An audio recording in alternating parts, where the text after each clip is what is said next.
Hola a todos, soy Mari Carmen Rosano, desde Uruguay, en la cumbre virtual Sé tu Maestro, dirigida a maestros, docentes, profesores y educadores de habla hispana.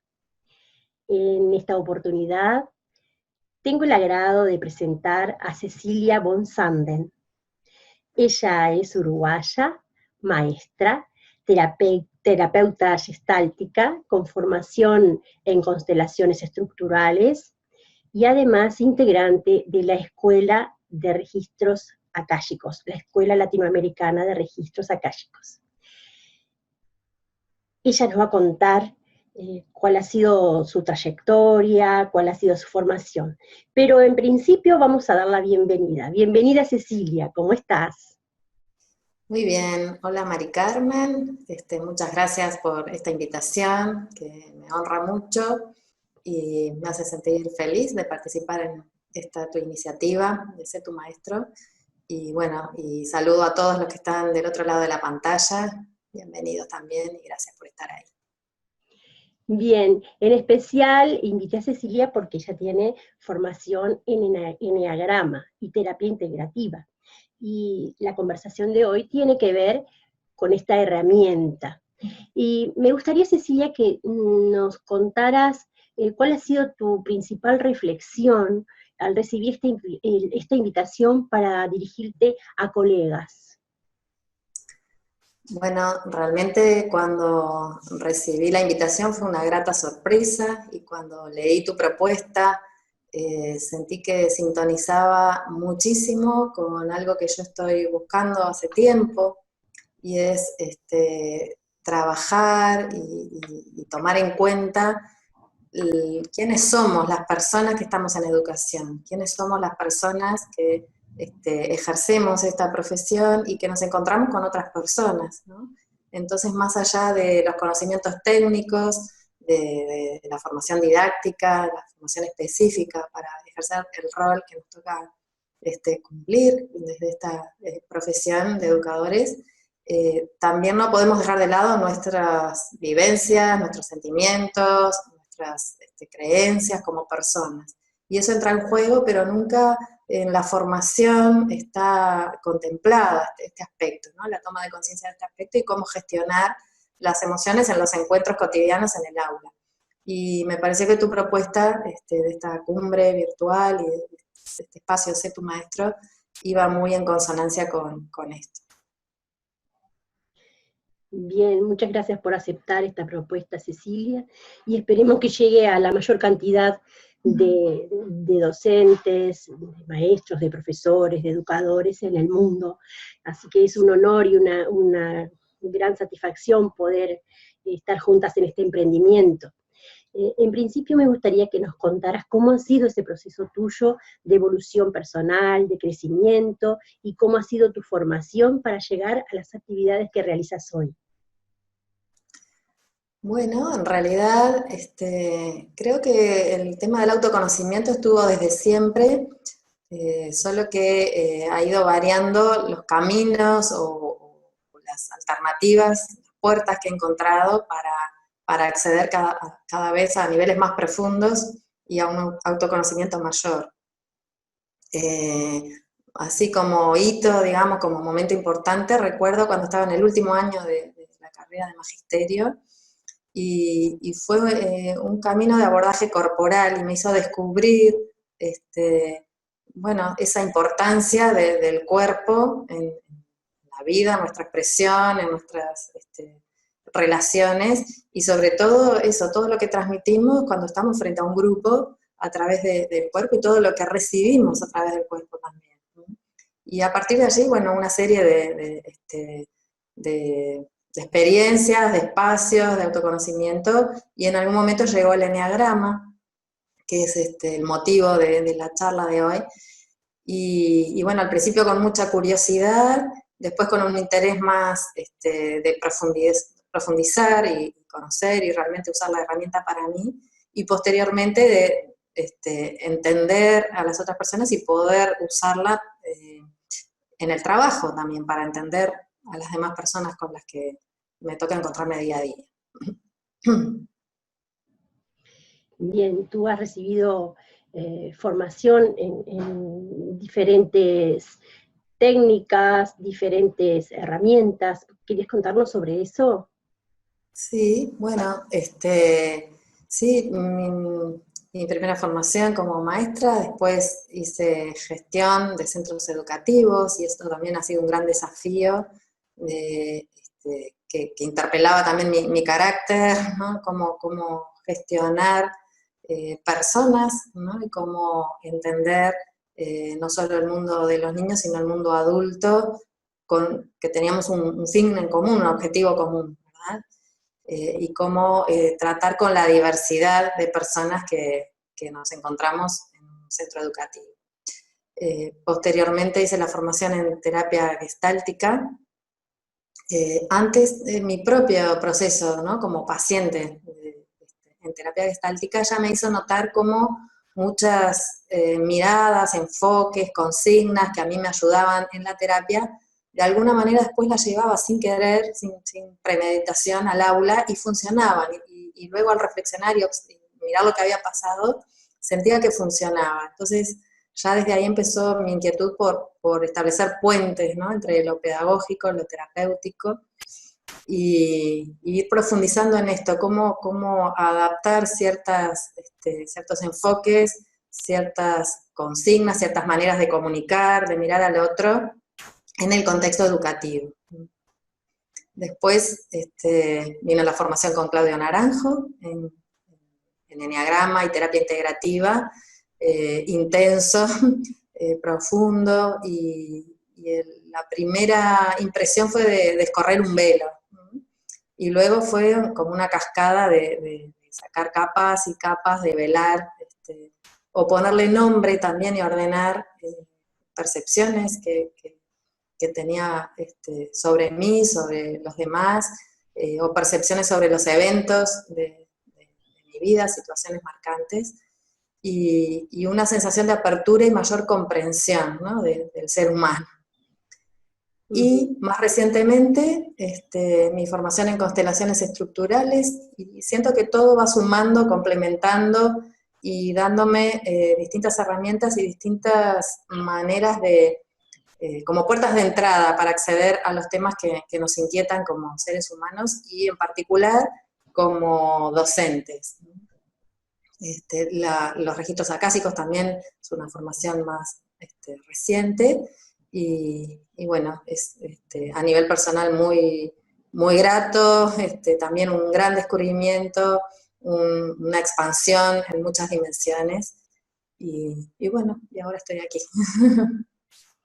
Bien, y quisiera que nos contaras eso que tiene que ver con la conciencia personal y que, bueno, en los últimos tiempos ha dado lugar a esta obra que después vamos a compartir de otra forma, pero me gustaría que nos contaras sobre eneagrama y educación. Me gustaría que nos contaras eso de 9 formas de enseñar y aprender para la realización del ser. Bien, bueno, este libro que mencionas, es reciente aparición, en mayo de este año, editado en Uruguay por Santillana, pero es un proyecto que tiene muchos años, porque bueno, es en conjunto con mi esposo, Marcos Arazola, que es el coautor, y nuestro hijo también tiene una pequeña participación en el libro, ahí con un audio que pueden ver con un código queer, ahí en la contratapa. Y en realidad nace de esta inquietud, ¿no? Como de conectar y establecer puentes entre los procesos más personales y los procesos que se dan en el ámbito formal de enseñanza, era nuestro campo de actuación, ¿no? Los dos somos docentes y los dos hicimos el proceso SAT con Claudio Naranjo, este proceso de formación en Enneagrama y terapia integrativa, y participamos también de un grupo de educadores que habíamos hecho el SAT, y nos interesaba poder llevar esto a la educación primero desde el valor que había tenido para nosotros, y segundo desde el diagnóstico de que la educación necesita, ¿no? Ya percibimos desde hace muchos años que necesita incorporar estas dimensiones. porque hacen parte del ser humano, ¿no? Y si nos entendemos como personas integrales, es insoslayable incorporar lo que tiene que ver con las emociones, con el cuerpo, con las relaciones sociales, con los vínculos, con las percepciones y la subjetividad. Y este proyecto, en realidad al inicio no fue un libro.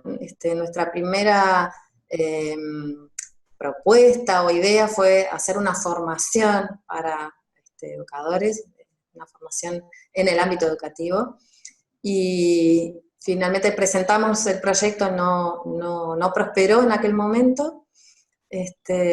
Sin embargo, empezamos a sistematizar y trabajar y vimos que teníamos mucho material, mucha reflexión, y dijimos, bueno, esto ya casi puede ser un libro o el germen de un libro, y empezamos a trabajarlo ahí como para ordenar el material y darle una estructura, una coherencia. Y finalmente, después de varios años de trabajo, con algunas interrupciones, este año salió a la luz. Pero la vocación del libro es esta, ¿no? Es hacer algo vivencial, es provocar encuentros, provocar reflexión, provocar movilización, y que cada cual pueda sacar de sí lo mejor.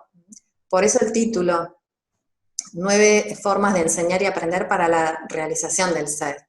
Creo que el fin último de la educación y de nuestra vida como personas es nuestra plena realización. Y el Eneagrama da un camino a través de 9, de la explicación de 9 formas de ser, de pensar, de sentir, de actuar, ¿no? 9 caracteres. Por eso son 9 caminos diferentes, ¿no? De acuerdo a las características personales, como 9 posibilidades, 9 rutas para desplegar el mayor potencial posible. Bien, yo tuve la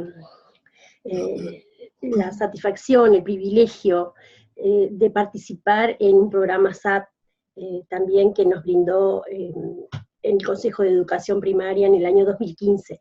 Pero me gustaría que pudieras explicar, así con palabras sencillas, qué significa esta herramienta, de qué se trata esta herramienta, porque hay personas que quizás nunca han tomado contacto con la herramienta del Eneagrama, y estaría bueno explicar, bueno, cuáles son los fundamentos, de qué se trata esto del Eneagrama, que Claudio Naranjo trajo al mundo contemporáneo, ¿no? Sí, el Eneagrama en realidad tiene muchísimos años, es un conocimiento, una sabiduría que surgió en Afganistán, en un entorno de cruce de culturas, ¿verdad? Y la figura del eneagrama, que es una figura geométrica, es un círculo con un triángulo equilátero inscripto, y otras líneas que determinan 9 puntos en la circunferencia, y sirve para representar para explicar muchos fenómenos, ¿verdad? Desde la música, desde la física, pero Gurdjieff, que fue nacido en Afganistán, fue el que aplicó el eneagrama para el estudio de las personalidades humanas. Entonces, en ese sentido es una tipología de caracteres, y describe 9 caracteres. En un principio se llamaba esta sabiduría como cristianismo esotérico, era un saber oculto, para pocos. Después Gurdjieff vino a Europa, fue a Europa y fundó una escuela, y ahí, bueno, uno de sus discípulos, Oscar Ichazo, boliviano, lo trae a América, convoca a un pequeño grupo de personas interesadas en esto del conocimiento de lo que es el ser humano, y entre ellos estaba Claudio Naranjo. Y se reunieron durante varios días, casi un mes, en un retiro en Arica, en los años 60, y a partir de allí se empezó a expandir por América, por Latinoamérica y por Estados Unidos, Norteamérica, esta sabiduría. Claudio Naranjo lo tomó con un compromiso muy fuerte, y desde su conocimiento como psiquiatra, como psicoterapeuta, ha profundizado y ha, descrito con más detalle cada tipo de personalidad, incluso cada uno de los 9, hoy podemos decir que tiene 3 subtipos, 3 variantes, por lo tanto serían como 27 caracteres. Son matices los subtipos, pero son significativos. Y el eneagrama es una herramienta, pero a veces se me queda corta la palabra herramienta, porque si bien es un instrumento, una herramienta de autoconocimiento, también es un camino de evolución, es un camino de evolución personal, de desarrollo del ser, del desarrollo de las virtudes, como se llama en la teoría del eneagrama, y de autoconocimiento de la sombra también, ¿no? De hecho, Gurdjieff decía, la manera de llegar al ser es a través o de llegar a la esencia es a través de la apariencia, es como conocer bien la máscara, que nos ponemos la personalidad, para llegar a nuestra esencia. Y a veces el camino es, bueno, no es cómodo, ¿no? Nos desinstala, nos interpela, nos desacomoda, nos hace ver las cosas que nos hemos ocupado de ocultar, sobre todo ocultarnos a nosotros mismos. Claro, tiene un significado muy profundo y que implica un proceso muy importante, profundo también, pero también pautado, ¿no? Para conocernos más. Y ustedes han podido con Marcos ir viendo cómo esto también se relaciona con la educación. Ahora sí, yo te preguntaría, en las propuestas de cambio o renovación de la función docente, ¿cuáles son los roles que podemos diferenciar? ¿Y cuáles son las características de esos roles, de acuerdo al estudio que ustedes han hecho, a las investigaciones que ustedes han hecho? Bien, en el libro, la forma que encontramos nosotros para establecer este puente que te decía antes entre lo más terapéutico o personal con lo técnico, es a través del análisis de los roles docentes y cruzarlos con los 9 estilos de personalidad que describe el Eneagrama. Tomamos como referencia para definir los roles digamos, un consenso que se generó a partir de muchas investigaciones que se llevaron a cabo en el marco de la convergencia europea. Cuando la Unión Europea pretende homologar los títulos dentro de los países de la Unión, y reconocer los créditos y permitir la movilidad entre universidades de los distintos países, se genera todo un movimiento a nivel de investigación educativa para cambiar un poco lo que era la clase magistral, ¿no? El rol docente, el perfil docente. Y se llega a 6 roles, a definir 6 roles que sí o sí todos los docentes cumplimos por estar en esa función. Y tomamos como referencia a Aurelio Villa, que fue uno de los que lideró ese proceso en aquel momento, que, bueno, pedagogo, doctor en pedagogía y sigue trabajando, ¿verdad?, en la Universidad de Deusto, reconocido en España, pero también en Latinoamérica.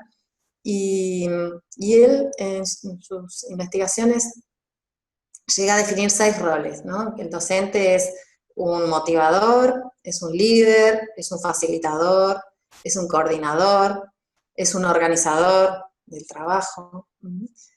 Entonces, nosotros cruzamos esos roles que se definen muy sencillamente con la descripción que hace, bueno, Claudio Naranjo y todo, digo, muchos autores que trabajan sobre eneagramas, solo que Claudio Naranjo es como nuestro maestro en este sentido.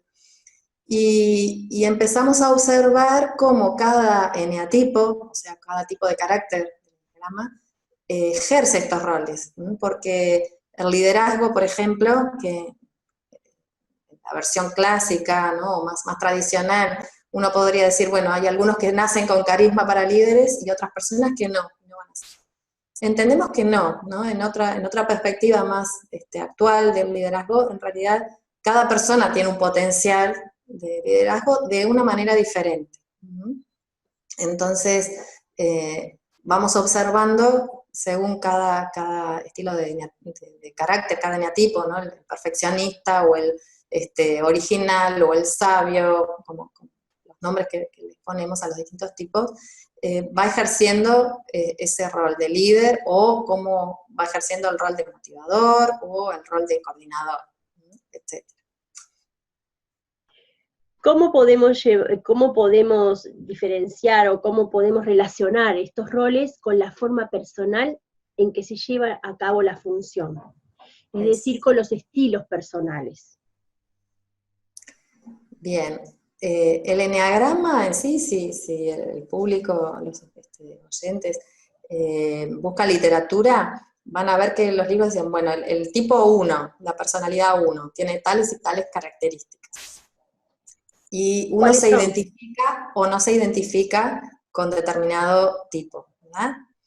¿Sí me decías, Ricardo? ¿Cuáles son las características? ¿Nos vas a compartir eso? Ah, bien, bien, sí. Por ejemplo, el tipo 1 es un perfeccionista o un perfeccionador, es una personalidad rígida, estructurada, muy organizada, muy preocupada por la justicia, por lo que es justo o injusto, muy apegada a las normas, son personas muy comprometidas con el trabajo, pueden ser muy severas. Entonces, todas estas características nosotros las trasladamos al ámbito educativo y empezamos a ver, bueno, esta persona con estas características, ¿cómo es como líder? ¿Cómo es como facilitador de los aprendizajes? Y también cómo es como aprendiz, como alumno de pronto o alumna, ¿no? Cómo es su manera específica, según las características estas de personalidad, para eh, insertarse en un proceso de aprendizaje o llevar a cabo un proceso de aprendizaje. Entonces, fuimos poniendo en el libro esta descripción encuadrada en cada rol, de esta manera, como que funcione como espejo para que cada persona pueda encontrarse en una de estas descripciones, reconocerse, y desde ahí lo que se logra, según nosotros, es como hacerse cargo de cuántos aspectos que son de la personalidad inciden en la relación, en la comunicación, en la relación pedagógica, en el trato, en la motivación del grupo, en el clima de trabajo, ¿verdad? Y cuántas cosas transmitimos más allá del saber técnico. Entonces, a veces, por ejemplo, una personalidad de tipo 6, que es una persona que le cuesta la espontaneidad, que su característica más propia es el miedo, que necesita referentes claros, tener las funciones bien definidas, las responsabilidades bien claras, necesita una comunicación transparente, necesita tener muchas certezas, el trabajo bien planificado, como que le cuesta dejar al azar las cosas. Si pretende, por ejemplo, trabajar con un grupo de manera espontánea, dejar lugar a la libre expresión, se va a encontrar en determinado momento seguramente con un límite, porque cuando esa espontaneidad o libre expresión de los alumnos le haga sentir que pierde el control, va a poner un freno de alguna manera. Entonces, conociendo esos límites, puede planificar o comprometerse con las actividades de una manera que sea sostenible para su persona con esas características, ¿no? Y podrá desarrollar muy bien unas actividades que necesitan ser organizadas, podrá desarrollar muy bien planes estratégicos, podrá muy bien trabajar en equipo, pero de pronto la parte más lúdica no le es fácil y necesita el aporte de otra persona con otras características. Entonces, creemos que esto es un aporte en este sentido, ¿no? No todos podemos dar lo mismo según nuestra personalidad, pero sí hay algo propio, insustituible, ¿no? que cada uno tiene para aportar. Y conociendo más a fondo estas características, estas potencialidades y también las limitaciones, cada uno puede dar lo mejor de sí y armonizar en un equipo esta diversidad. Por decir un poquito brevemente las características de cada carácter, si querés hacemos un recorrido breve por todo el Sí, me enneagrama. gustaría, me gustaría. Y también habíamos hablado que quizás pudieras compartir una presentación. Uh-huh. Sí, me parece muy interesante, sí. Bien, bien. Vamos a ver si compartimos la pantalla entonces.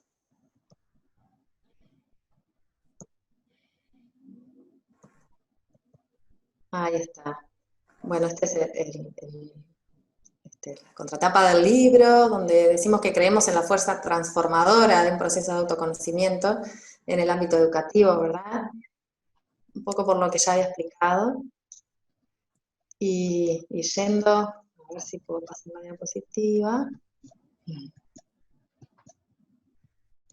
No pasa.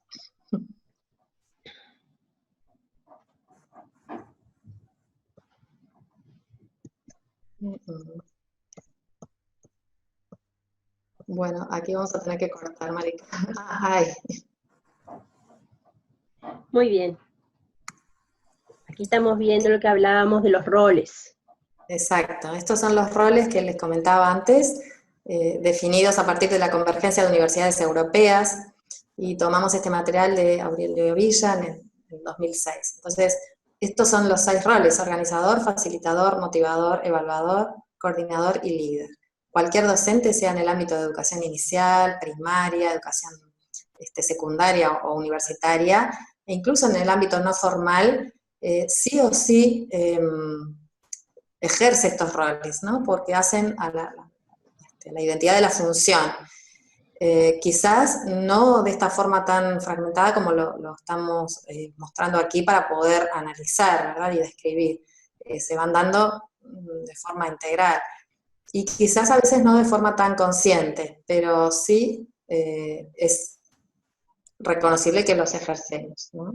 Entonces voy a pasar esto. Y nos podemos preguntar, ¿cómo somos cuando ejercemos estos roles? Cuando motivamos, cuando planificamos, cuando organizamos la tarea, cuando facilitamos el aprendizaje, cuando evaluamos, cuando coordinamos. Entonces, a partir de observarnos cómo somos, podemos contrastar después con estos 9 eneatipos que se describen. Y ahí poder identificarnos y reconocer cuál es nuestro estilo personal. Entonces, bueno, hay estilos de personalidad más centrados en el centro del corazón, que se llama, en el centro de las emociones. Hay estilos de personalidad más mentales, y hay estilos de personalidad más instintivos o orientados a la acción, ¿verdad? De los 9 hay 3 en cada uno, y Claudio Naranjo le llama las tríadas: la tríada emocional, mental o instintiva. Entonces, el estilo perfeccionista sería el estilo 1. En algunos libros tiene otros nombres, pero esta es una característica muy propia de este estilo de personalidad, muy ordenado, como les decía, planificado, estructurado, comprometido, que le importa que todas las personas sean consideradas medidas con la misma vara, ¿no? Que todos tengan la misma consideración, con esta idea de la justicia. Son personas que tienen los objetivos claros, y que les gustan las pautas de calidad, los estándares altos, ¿no? Porque tienen una autoexigencia muy marcada. Entonces dicen cosas como esta: yo debería, empiezan las frases yo debería o tú deberías, ¿no? El deber ser, la norma, esto es importante. Sé la manera correcta de hacer las cosas, no tengo defectos. Ellos piensan que la manera correcta es como ellos hacen las cosas, y que todas las personas deberían hacerlas como ellos entienden que es la mejor manera. Y se ciñen mucho a los reglamentos.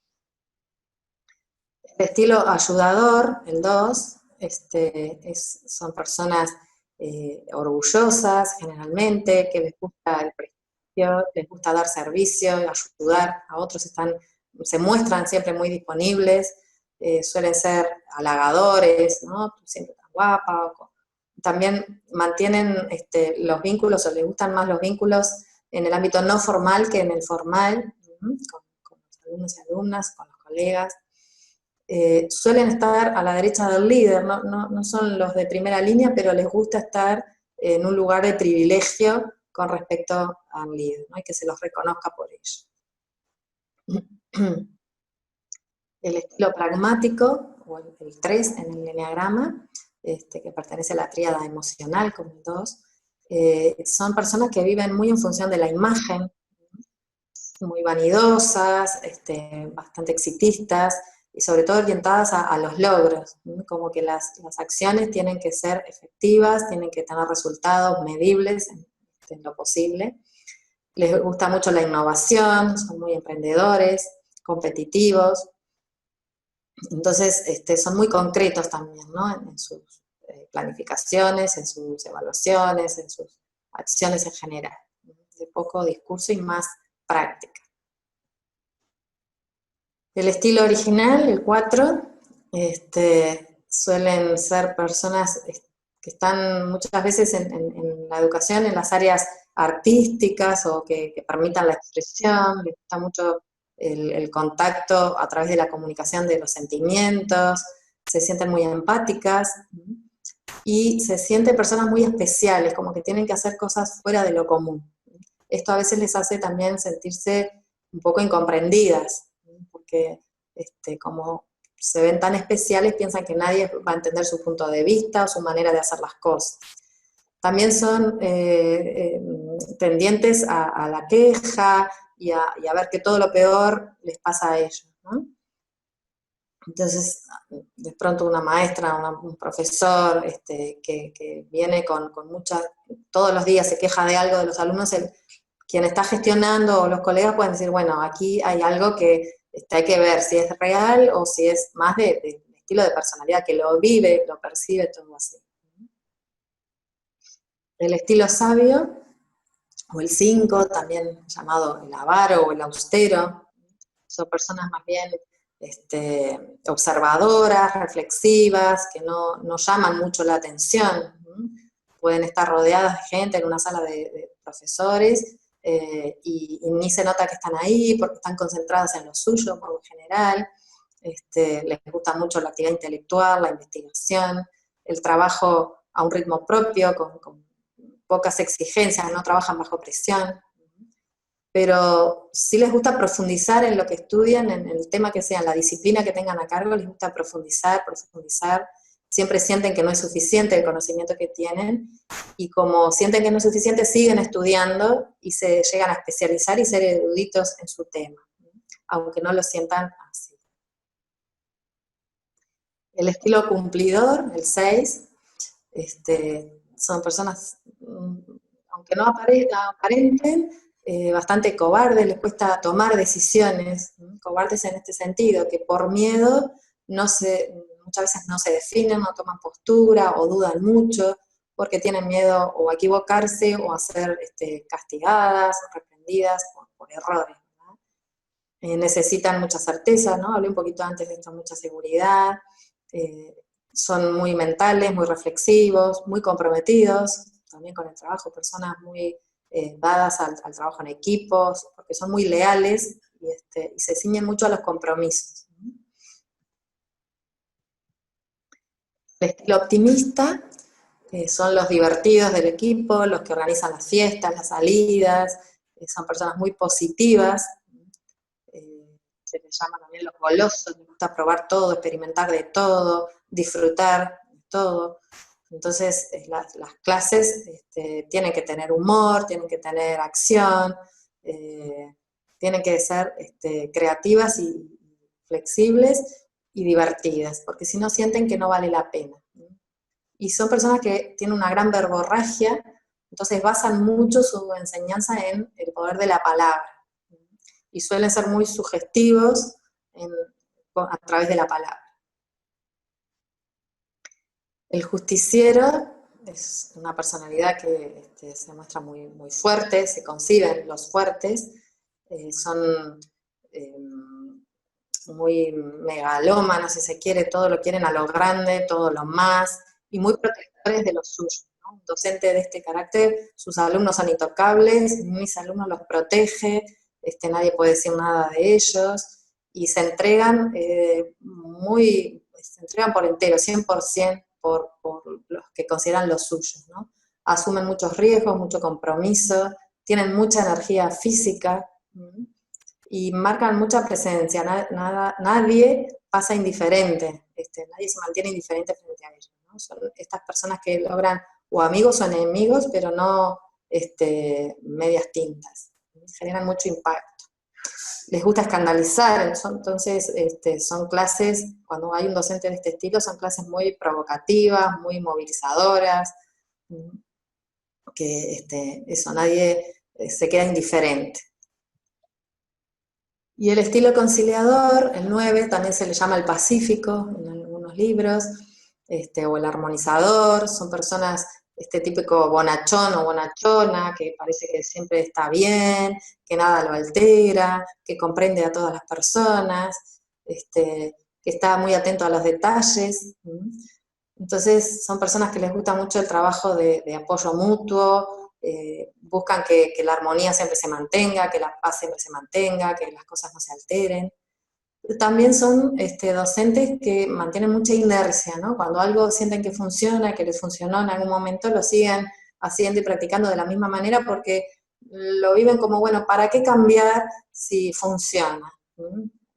A veces no del todo así en la realidad, pero en su fuero interno lo sienten así, ¿no? Lo que funciona, bueno, lo mantenemos porque lo he hecho así, siempre lo he hecho así, funcionó y vamos a seguir así, ¿no? Para no alterar. Bien, y aportan siempre como esa calidez y esa conciliación, ¿no? Cuando hay conflictos suelen ser mediadores. Y esto de tomar en cuenta los detalles, como que ven lo que necesita cada persona. A veces se olvidan de sí mismos, o muchas veces es una característica de esto, se le olvida de sí, pero sí se entregan mucho a los demás y mucho al trabajo también. Bueno, esto es un poco una recorrida por camino que les decía, o este mapa, que es el eneagrama, que es un mapa y es una brújula, porque yo describí las características ahora que parecen como una foto fija, ¿verdad? Pero es el punto de partida en realidad.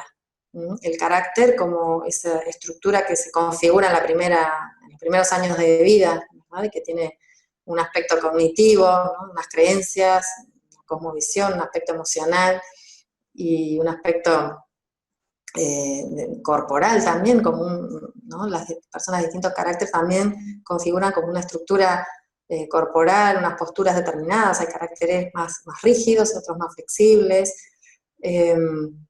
pero no es algo estático. Justamente el eneagrama lo que nos muestra es como un camino de evolución, ¿no? Que se da a través de esas flechas y caminos de integración. Y en el libro proponemos unas pistas de mejora, le llamamos. Hay un capítulo que son como una serie de pistas o recomendaciones de cuáles serían las actitudes, las acciones o los puntos de vista a desarrollar según el estilo personal para mejorar, para sentir más realización como persona y para mejorar en la tarea.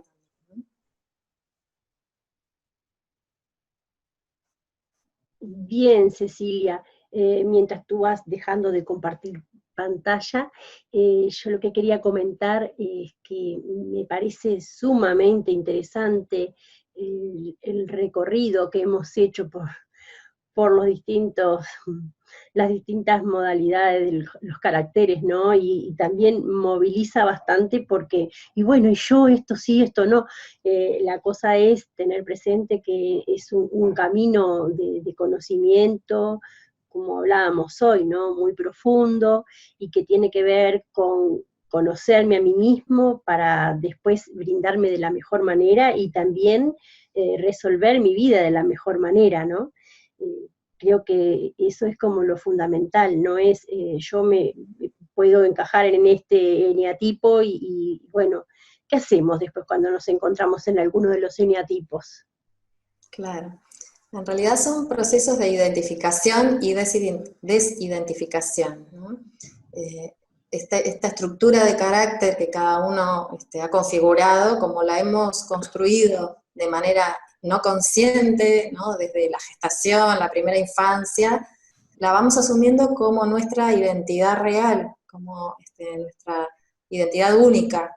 Y nos vamos convenciendo que esa segunda piel, como dicen algunos autores, Reich hablaba de la segunda piel, es nuestra esencia, y en realidad es solo eso, es algo aprendido a través de todas las experiencias marcantes, los mandatos familiares, la socialización, la cultura, y es una manera de adaptarnos a la convivencia en donde nos toque vivir, ¿verdad?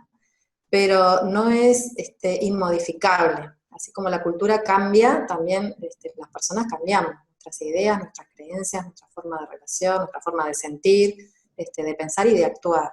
Entonces, esas pistas de mejora que mencionaba, justamente es para llevarnos, con la orientación que da el Eneagrama, por el mejor camino de evolución para llegar a nuestra mejor versión, más en consonancia con nuestra esencia y no tanto desde la apariencia, que es el carácter. Tampoco el carácter es algo para, o la personalidad es algo para desechar, ¿no? Son recursos y aprendizajes que hemos tenido, que hemos obtenido, que están muy marcados y que nos sirven justamente en determinadas circunstancias, solo que cuando eso se cristaliza y se fija, y nos identificamos con esas pautas, esos patrones como nuestra identidad, a medida que vamos creciendo, que los eventos cambian, las situaciones cambian, las demandas cambian, los intereses propios cambian, las motivaciones, etc., no siempre esas pautas se ajustan al contexto actual, y si no reactualizamos y reprogramamos, a veces nos frustramos, nos vemos insatisfechos, no conseguimos lo que queremos conseguir, y esa insatisfacción que muchas veces vemos en el sistema educativo, en el cuerpo docente, ese malestar, que se habla de malestar docente, muchas veces tiene que ver con condiciones de trabajo, con infraestructura, pero en el fondo, encontramos también que hay cosas que tienen que ver con esta falta de comprensión de por qué pasan estas cosas, por qué no consigo, por qué esto me genera dificultad, porque en realidad cuando estamos en contacto con personas, y sobre todo con niños y adolescentes que claro, desde su inocencia y de su transparencia, nos hacen contactar justamente con nuestros puntos débiles o con nuestra sombra. Ellos captan, ¿no? Como los hijos, captan justamente aquellos aspectos que nosotros queremos ocultar, y de alguna manera nos lo muestran. Y por lo general cuando nos lo muestran, lo que vivimos nosotros es un conflicto. Y cuando acumulamos conflictos y no entendemos, ¿no?, la función docente, acumulamos estrés, ¿no? Y esto genera un gran malestar. Entonces, por eso creemos que tiene mucho valor el conocernos, el estar conscientes de cómo somos, de cómo actuamos, de lo que nos afecta, de cómo nos afecta, y de cómo reaccionamos o cómo respondemos a esa situación. Claro, fundamentalmente porque también el otro con el que nosotros nos relacionamos está viviendo determinadas circunstancias, tiene su historia, tiene su eneatipo. Entonces, comprender todo esto como que nos da una apertura para darnos cuenta de por dónde comenzar a entender al otro, pero principalmente comenzar a entenderme a mí mismo, ¿no? Y como vos decías, ir modificando de alguna manera, ser primero conscientes de lo que somos, o de lo que somos, o de qué, en realidad, de qué manera actuamos, ¿no? Que tiene que ver con eso de sentir, pensar, que vos decías hoy. ¿Cómo podemos comenzar esa autoobservación? Bien. Bueno, bueno, ¿qué voy a decir? El libro es una herramienta porque justamente trae esta descripción y contextualizada para el ámbito educativo, ¿verdad? Pero hay mucho material publicado en papel y en formato digital, en internet. Hay varias páginas confiables con material serio sobre Eneagrama que dan estas descripciones con las que uno se puede espejar, ¿no? Entonces ir viendo, bueno, yo esto sí, no, lo hago, no lo hago, lo pienso así, lo resuelvo de esta manera, reacciono de tal manera o de otra. Hay explicaciones o descripciones también que van a las historias, la biografía, ¿no? Cómo suelen ser las historias, y cuáles son los eventos marcantes que nos llevan a configurar un eneatipo 1 o un eneatipo 5 o un eneatipo 8, ¿verdad? Que también nos podemos identificar desde ahí. Pero bueno, como docentes, que es el público al que nos interesa comunicar y llegar hoy, creemos que este libro tiene como esa especificidad. Hay algún otro material que está dedicado a docentes y a padres y educadores, también con Eneagrama, pero no abunda mucho, ¿no?, esta perspectiva. Y luego es un trabajito personal, diario, constante, permanente. En realidad, bueno, Marcos y yo hace 25 años que empezamos esta experiencia, esta exploración, y bueno, y este viaje continúa, nos encontramos todos los días, siempre con alguna capita más, alguna faceta más, que bueno, cuando nos paramos a pensar, bueno, esto en realidad lo que me está tocando, lo que me está afectando es lo que tiene que ver con este rasgo mío, con esta característica mía que me hace reaccionar o defenderme, porque también cada tipo tiene sus mecanismos de defensa típicos, de esta manera o de otra, o provoqué esto porque actué desde este lugar interno, o no vi tal cosa porque también vemos, ¿no?, la realidad, digamos, desde la parcela que podemos ver desde esa perspectiva, ¿no? Si nos colocamos en ese círculo, en un punto, es diferente el punto de vista que si estoy en el punto del lado opuesto, ¿verdad? Entonces, ampliar un poco la mirada a través de la comprensión del eneagrama nos hace ser más tolerantes, comprender más la diversidad, entender la realidad de una manera más compleja y más completa, ¿no? Así como nos entendemos a nosotros, entender al otro también. Bien, si bien esta experiencia de este recurso, de esta herramienta, no hay tanto material como vos decías, y el libro aporta muchas pautas como para ir comprendiéndonos mejor, ubicándonos desde un lugar de mirada hacia nosotros mismos. A mí me gustó mucho también un anexo que ustedes mencionan, que tiene que ver con un listado de películas que ofrecen. Creo que es un recurso muy importante ese. Sí, sí, las películas están mencionadas en el libro y probablemente las podamos tener, o el extracto que nosotros hemos hecho para ilustrar Cadena Tipo, lo podemos tener disponible en esta plataforma, ¿verdad? Mari Carmen.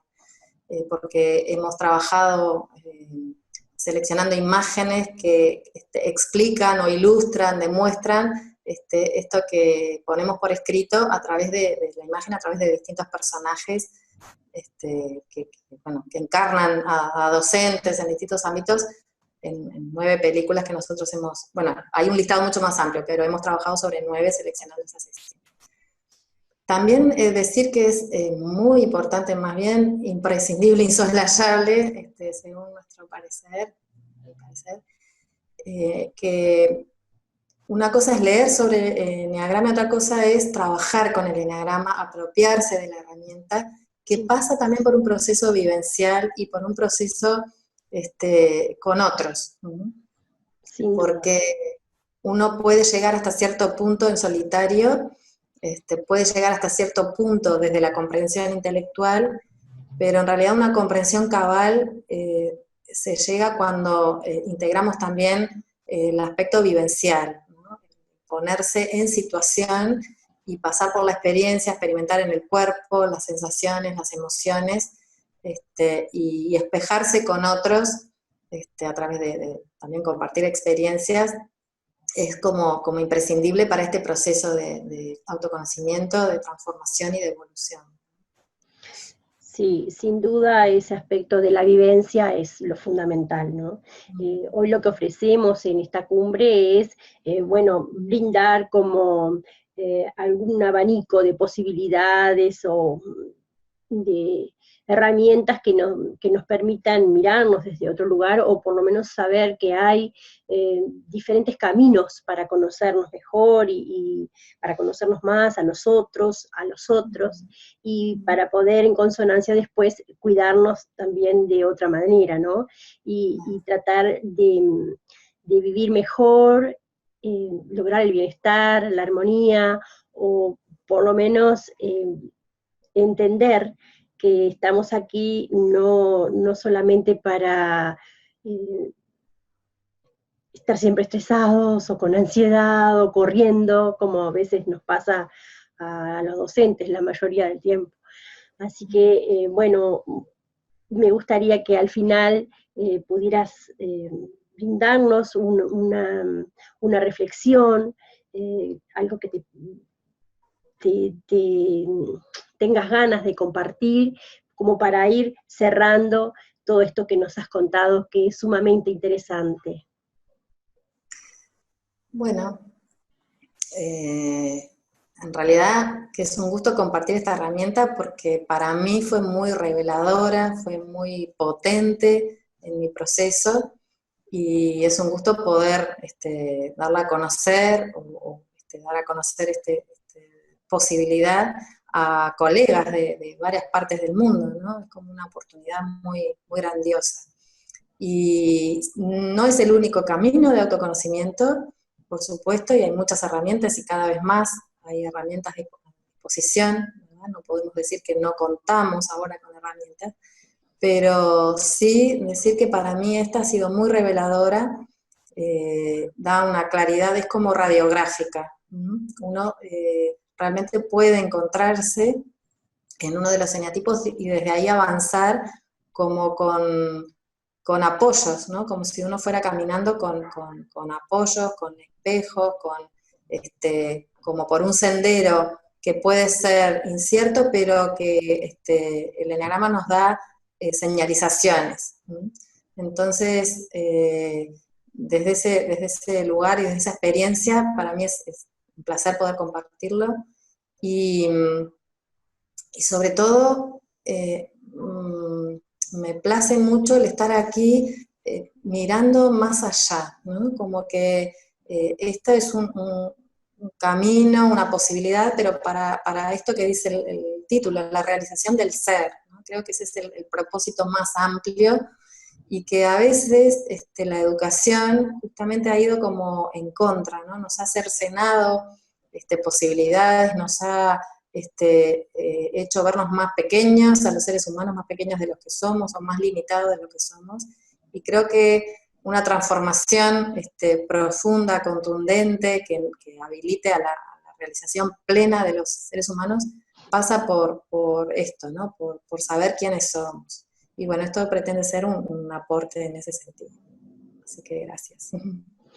Bueno, gracias a ti por tu tiempo, por compartir todo esto desde tu experiencia, y quizás nos quieras decir cómo podemos seguir en contacto contigo a través de la web, de las redes. Sí, bueno, con mucho gusto. Pueden buscar en Facebook con mi nombre, Cecilia Fonsanden, puedo dejar mi correo electrónico y por supuesto que me encantaría encontrarnos en un espacio vivencial para trabajar con este instrumento, este camino, esta herramienta. A las órdenes y bueno, y compartiremos también parte de ese material audiovisual que mencionábamos. Gracias. Bueno, gracias Cecilia, y seguimos en contacto y seguimos disfrutando de esta cumbre. Gracias. Muy bien, gracias.